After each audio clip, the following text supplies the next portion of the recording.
क्या आप एक नई इलेक्ट्रिक गाड़ी लेने का सोच रहे हो? तो चलो डिस्कस कर लेते हैं। आने वाले 6 महीनों में 4 ऐसी मिड साइज इलेक्ट्रिक एसयूवीज जो कि मार्केट हिला के रख सकती हैं। आज हमारे साथ Amit Khare, the ask car Guru, the legend himself, और डिस्कस करेंगे सर के साथ आने वाले समय में मिड साइज इलेक्ट्रिक एसयूवीज। तो चलो सर शुरू करें।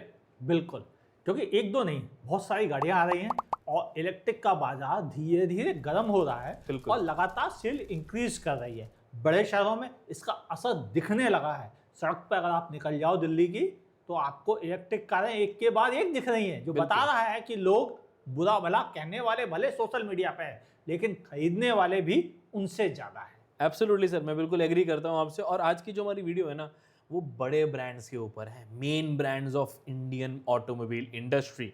तो सबसे पहले जो हॉट टॉपिक है उस पर डिस्कस कर लेते हैं, जो आई थिंक लेटेस्ट लॉन्च भी है, that is the Tata Sierra EV. सबसे पहले तो वही आ रही है। लॉन्च तो नहीं हुई है, लेकिन लॉन्च होने की तैयारी में लगी है। बिल्कुल बिल्कुल। और मुझे लगता है कि जब ये लॉन्च होगी उससे पहले एक और गाड़ी लॉन्च हो सकती है, देखा जाएगा। लेकिन हाँ, सियरा ईवी एक अच्छा टेम्पटेटिंग प्रोडक्ट रहेगा। बिल्कुल। पहली चीज, अभी तक टाटा ने इस सेगमेंट को ही पूरा नहीं छुआ, ना आइस में छुआ था ना ही ईवी में। और अब उनके पास ऑप्शन है।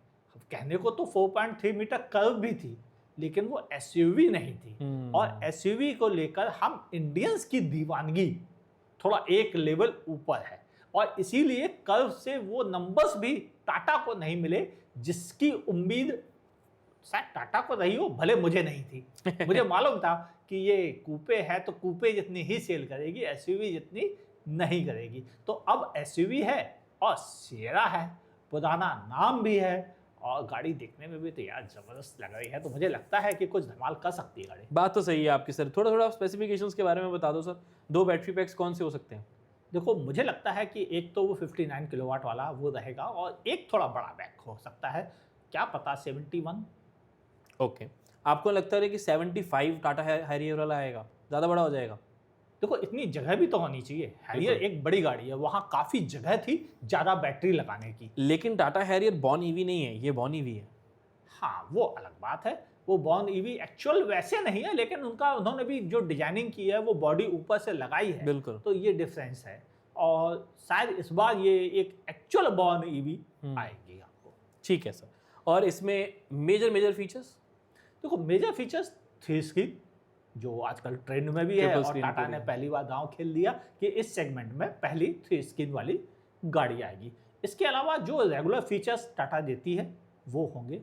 मुझे ऐसा लग रहा है कि जैसे उन्होंने सफारी में पिछली सीटों में भी वेंटिलेशन दिया है, मुझे लगता है यहाँ भी दे सकते हैं, लेकिन केवल 2 सीटों में, बीच वाली सीट पर नहीं। बिल्कुल, क्योंकि वो बिल्कुल। एक अलग पॉइंट से है। दूसरा, मुझे लगता है रियर कर्टन भी मिलेगा, एसी मिलना चाहिए। हाँ, वो उसके भी चांसेस है। बड़ी पैनोरामिक सनरूफ है मौजूद आपको, और एक डिजाइन में अलग सा फ्लो मुझे दिखा जब ऊपर से देखो आप गाड़ी को, कि आप टॉप व्यू देखो तो बड़ी पैनोरामिक सनरूफ, उसके बाद साइड से निकल के कर्व किए हुए ग्लास जैसा फील कराना, जो डुअल टोन का एक अलग मजा दे रहा है सर। मुझे एक लगता है। मेरे हिसाब से हैरियर वाले सारे फीचर सियारा में होंगे, लेकिन हैरियर वाला ऐसा एक फीचर बता दो जो सियारा में नहीं होगा। ऑल व्हील ड्राइव बिल्कुल नहीं होगा। हाँ, रेंज तो बता दो सर, कितनी आनी चाहिए इसके साथ? देखो, बॉडी शेल बहुत स्लीक नहीं है, बहुत एरोडायनामिक नहीं है, तो बहुत ज्यादा रेंज आप नहीं पा सकते हैं जी। मुझे ऐसा लगता है कि 390 किलोमीटर्स 59 के साथ और बड़े बैटरी पैक के साथ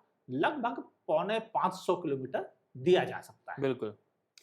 अगली गाड़ी डिस्कस करें सर। बिल्कुल, देश के सबसे बड़े automobile manufacturer the Maruti Suzuki, उनकी पहली इलेक्ट्रिक गाड़ी ई विटारा, लॉन्च डेट भी हमें पता लगी गई है 3 दिसंबर को, लेकिन उसके बारे में थोड़ी इन्फॉर्मेशन तो दीजिए हमारे व्यूअर्स को। देखो, 2025 जब ग्लोबल मोबिलिटी शो में दिखाई गई थी, लगभग 11 महीने पहले जी। लॉन्च से, तो उम्मीदें उस समय ये कहा गया था कि हम अप्रैल में लॉन्च कर देंगे। अरे अप्रैल निकल गया, फिर हमें दूसरा हिंट मिला कि जुलाई अगस्त में आ जाएगी। बिल्कुल। वो भी निकल गया। हाँ, हमें ये पता चल गया कि फैक्ट्री में मैन्युफैक्चरिंग स्टार्ट हो गई और एक्सपोर्ट भी स्टार्ट हो गया। बस इंडिया में नहीं आई अभी। तो अब आ रही ना। क्यों तो नहीं जब आई? आ रही है, क्यों नहीं आई, जाने दो उसको। मार्केट तैयार नहीं था, सब लोग लॉन्च कर रहे और थे, लॉन्चेस काफी हो रहे मारुति थे। ने सोचा कि पहले विक्टोर्स पे दांव खेला जाए, जो मास मार्केट का प्रोडक्ट है, और फिर उसके बाद और धीरे बाकी से- ईवीज जो आ रही है उनको थोड़ा लॉन्च होने देते हैं। हाँ, होने क्योंकि प्राइसिंग आइडिया लग जाएगा। हाँ, विंडसर ईवी प्रो आई, उसके दौरान सियारा ईवी आ जाएगी, तो उस अकॉर्डिंगली ई विटारा को लाया जाएगा। लेकिन e Vitara VinFast VinFast, yes, जो आजकल बहुत मार्केट के hot हिसाब से topic पे है पहले सर। बहुत बड़े हॉट टॉपिक पे है बहुत लोग पूछ रहे हैं। और इसीलिए मारुति ने रुकना जरूरी समझा। और दो तरह के बैटरी पैक भी हैं, एक 42 किलोवाट है, एक बड़ा 60। और मेरे हिसाब से अगर आप ध्यान से देखें तो ऑल व्हील ड्राइव की आने की संभावना कम है, जो कि इंटरनेशनल मार्केट में वो ऑलरेडी दे चुके हैं। ई विटारा में आई थिंक 49 और 61 है ना। 42 और 42 तो उसमें है क्रेटा में। 49 और 61। हमें ये भी पता है कि ई जो आपकी ई विटारा है उसमें सियारा से कंपैरेटिवली कम फीचर्स होंगे, देखो सियारा से फीचर्स भी कम होंगे, साइज भी थोड़ी छोटी लग रही है, प्राइस भी पीछे कम होगा। जगह भी कम है, प्राइस भी हो सकता है कम हो, और इसके अलावा बैटरी पैक भी छोटा है, बिल्कुल।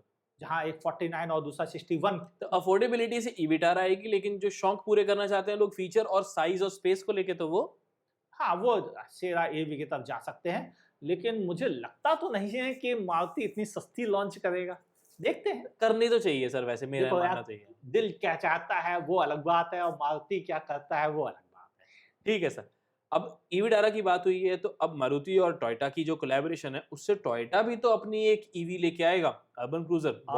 अर्बन क्रूजर नहीं, उसे कहना चाहिए ई अर्बन क्रूजर, शायद यही नाम होगा उसका। जैसे बाकी वक्त तय करेगा वो ई टोयोटा हाई का। राइडर नहीं, अच्छा नहीं लग रहा, अच्छा नहीं लग रहा, नहीं। उसे ई अर्बन क्रूजर रहने देते हैं तो ज्यादा बेहतर रहेगा। और मेरे हिसाब से वो गाड़ी लगभग 6 से 8 महीने बाद लॉन्च की जाएगी, बिल्कुल, क्योंकि पहले मारुति अपना पूरा दांव खेल लेगा, फिर उसके बाद नंबर टोयोटा लगाएगी, और टोयोटा भी एक ठीक से नंबर ये बेच प्रोडक्ट सकती है। मारुति का है, बिल्कुल है। तो टोयोटा को उस हिसाब से ही लॉन्च करनी पड़ेगी, जब मारुति बोलेगा हाँ कर दो। हाँ, जब मारुति ये बोलेगा हमारी बिक नहीं पा रही तो बेच दो। 2 मिनट का साइलेंस। नहीं, आगे बढ़ते हैं, टाइम किसके पास है। जिमनी के लिए और भी बहुत सारे, छोड़ो नहीं, आगे बढ़ते जिमनी नहीं आ रही फिलहाल, भूल जाओ। ठीक है सर। अगली गाड़ी मेरा पर्सनल फेवरेट ब्रांड महिंद्रा की जो XUV 7E आनी है, वो एक अच्छा प्रोडक्ट है, हमें पता है, लेकिन कब आनी है, कैसे आनी है, क्यों आनी है, कैसे क्या आएगा उसमें, तो थोड़ा सा प्लीज बताओ। देखो ये बात सही है कि वो भी 3 स्क्रीन के साथ आ रही है। बिल्कुल। हाँ, और 7 सीटिंग ऑप्शन भी रहेगा, बिल्कुल। बड़ा बैटरी पैक रहेगा, और बिल्कुल। मुझे लगता है कि ये वही बैटरी पैक रहेंगे जो ऑलरेडी हम 9E और 6E के साथ देख चुके हैं, और इतना 6E मत बोलो, 6। हाँ यार, इंडिगो बुरा मान जाती है, सुना है। चलो खैर, मुझे लगता है इंडिगो से ज्यादा महिंद्रा आपको तो समझ में आता ना आपको तो समझ में आ गया कि हम क्या बात महिंद्रा कर रहे हैं, बस इतना ही B6 काफी है। BE6 और वही बैटरी पैक होंगे, बस इसमें ज्यादा जगह मिल जाएगी, जो इन दोनों स्टाइलिश गाड़ियों में मिसिंग रही है। एक ना बहुत बड़ा क्वेश्चन आ रहा था कमेंट्स में, मैं भी 100% श्योर नहीं हूँ, क्या ये इंग्लो प्लेटफॉर्म होगा या XUV 700 को इलेक्ट्रिक बनाया जाएगा?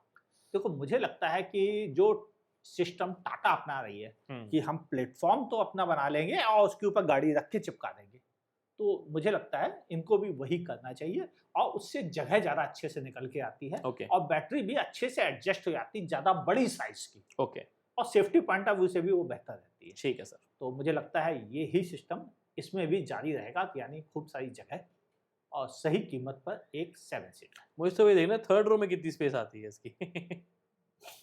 हालांकि ये कंफर्म है कि 6 और 7 सीट दोनों ऑप्शन अवेलेबल होगी, क्योंकि जो स्पाइडर में आई थी क्लस्टर वगैरह की, उसमें साफ दिख रही है कि कैप्टन सीट्स भी हैं। चलो ठीक है सर, ये हमारी तरफ से थी 4 ऐसी गाड़ियां जो डिस्कस करनी जरूरी थी, बिकॉज इलेक्ट्रिक गाड़ियां वही ट्रेंड आ रहा है, लोगों के मन में क्वेश्चन भी आ रहे हैं, तो हमारा क्या फर्ज बनता है उन सब क्वेश्चन का आंसर देना। तो आज अमित सर ने टाइम निकाला, उसके लिए so much thank you sir, मजा आया आपसे बात करके। किया आपके चैनल पे आते हुए हमेशा खुशी होती है, एक अलग तरह की वाइब आती है, वहाँ पर बहुत सारी इन्फॉर्मेशन होती है, उसमें कहीं बीच में मैं भी दिख जाता हूँ कभी कभार, तो अच्छा लगता है। ठीक है sir, thank you so much for your time, मज़ा आया। और आप बताएं आप कौन सी इलेक्ट्रिक गाड़ी के लिए सबसे ज़्यादा वेट कर रहे हैं, और इस तरह की और कौन सी वीडियो देखना चाहेंगे वो भी ज़रूर बता दीजिएगा। See you in the next video, until then drive safe, take care, we love you guys, bye bye.